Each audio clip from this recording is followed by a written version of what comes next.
سوچیں، ایسی ریاست جسے ہر زمانے کی بڑی طاقتیں شکست دینے کی کوشش کر چکی ہیں، لیکن آج بھی یہ اپنی طاقت اور حکمت عملی کی بدولت عالمی سیاست میں ایک اہم مقام رکھتی ہے۔ یہ ہے ایران، ایک ایسی ریاست جس کی پرانی تاریخ، اہم جغرافیائی مقام اور سمجھداری والی حکمت عملی نے اسے ناقابل شکست بنا دیا ہے۔ ایران دنیا کی قدیم ترین تہذیبوں میں شمار ہوتا ہے۔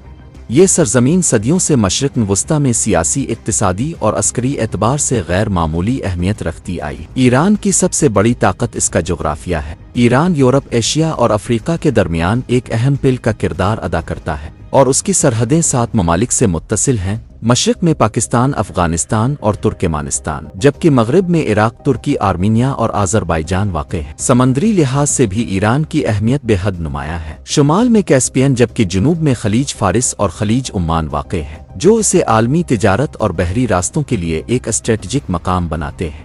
تاریخی اعتبار سے ایران پر ہر دور میں حملے ہوتے رہے: رومی سلطنت، منگول، ترکی، روس اور برطانیہ۔ ہر طاقت نے اس سرزمین کو فتح کرنے کی کوشش کی، لیکن کوئی بھی مکمل طور پر کامیاب نہ ہو سکا۔ وجہ تھی ایران کا مشکل جغرافیہ، مضبوط حکمت عملی اور ایک ڈٹ جانے والی عوام۔ اس کی ایک واضح مثال ہے 1980 کی عراق ایران جنگ، جب عراق نے ایران پر قبضہ کرنے کی کوشش کی، مگر ایران کے بلند پہاڑ اور اس کے سخت بے رحم صحرا حملہ آوروں کے راستے میں دیوار بن گئے۔ 8 سال تک جاری رہنے والی اس جنگ کے باوجود سرحدیں وہی رہیں اور ایران ایک بار پھر قائم و دائم رہا۔ جنوب اور مغرب میں زاگروس کے بلند پہاڑ اور شمال میں لبرز کے طاقتور سلسلے ایران کو ایک قدرتی قلعہ بناتے ہیں۔ یہ پہاڑ صرف دفاعی رکاوٹ نہیں بلکہ قیمتی وسائل کا خزانہ بھی ہے، جہاں یورینیم، سونا، زنک اور چاندی جیسے معدنی ذخائر موجود ہیں۔ صحرا بھی ایران کی طاقت کا ایک اہم حصہ ہے۔ دشت لوت دنیا کے گرم ترین مقامات میں سے ایک، جہاں کا شدید درجہ حرارت اور سخت ماحول ہر حملہ آور کے لیے ایک بڑی رکاوٹ ہے۔ ایران کی سمندری حدود اسے عالمی معیشت میں ایک نہایت اہم مقام دیتی ہے، خاص طور پر آبنائے ہرمز، جہاں سے دنیا کی تقریباً 20% تیل کی سپلائی گزرتی ہے۔ اسی کے قریب بندر عباس، جو ایران کا سب سے بڑا بندرگاہی شہر ہے اور اس اہم گزرگاہ سے تقریباً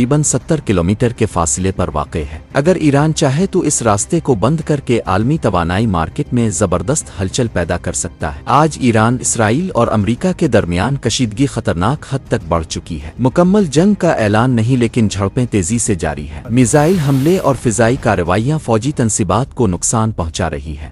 معیشت دباؤ میں ہے اور عام شہری متاثر ہو رہے۔ ایران بالواسطہ دباؤ بڑھا رہا ہے، اسرائیل مسلسل کارروائیاں کر رہا ہے، جبکہ امریکہ صورتحال کو کنٹرول کرنے کی کوشش میں ہے۔ اگر یہ کشیدگی مزید بڑھی تو سب سے بڑا خطرہ آبنائے ہرمز کو لاحق ہو سکتا ہے، کیونکہ اس راستے کی بندش صرف مشرق وسطیٰ ہی نہیں بلکہ پوری دنیا کی معیشت کو متاثر کر سکتی ہے۔ تیل کی قیمتیں آسمان کو چھو سکتی ہیں اور عالمی سپلائی چین پر شدید اثر پڑ سکتا ہے۔ اسی لیے ایران کی سمندری پوزیشن آج بھی اسے دنیا کی سب سے اہم اسٹریٹجک طاقتوں میں شامل کرتی ہے، اور یہی وجہ ہے کہ اس خطے میں ہونے والی ہر چھوٹی حرکت بھی پوری دنیا پر اثر ڈالتی ہے۔ ایران براہ راست جنگ کے بجائے پراکسی وارفیئر پر بھروسہ کر رہا ہے، علاقے میں مختلف عسکری اور سیاسی گروپس کی حمایت، دشمن ممالک پر غیر مستقیم دباؤ، خطے میں اپنا اثر و رسوخ قائم رکھنا۔ یہ حکمت عملی ایران کو دشمن کے لیے خطرناک بناتی ہے، جبکہ اسے براہ راست جنگ سے محفوظ رکھتی ہے۔ ایران نے ڈرونز اور میزائل ٹیکنالوجی میں بھی بہت ترقی کی ہے۔ بیلسٹک میزائلز جو 2000 کلومیٹر تک مار کر سکتے ہیں، کم لاگت کے ڈرونز جو عالمی سپلائی لائنز کو خطرے میں ڈال سکتے ہیں، یہ صلاحیتیں ایران کو دفاع اور خطے میں اثر و رسوخ کے لیے طاقتور بناتی ہے۔ اسی لیے ایران کی طاقت صرف فوج یا معیشت میں نہیں بلکہ جغرافیہ، وسائل، حکمت عملی اور جدید ٹیکنالوجی کا مجموعہ ہے۔ اسی طاقت کی وجہ سے عالمی طاقتیں اس سے براہ راست جنگ سے گریز کرتی ہیں۔ اگرچہ پابندیاں ایران پر اثر ڈالتی ہیں، لیکن اس کے اثر و رسوخ اور دفاعی صلاحیتوں کی وجہ سے کوئی بھی کنٹری آسانی سے اس پر حملہ نہیں کر سکتا۔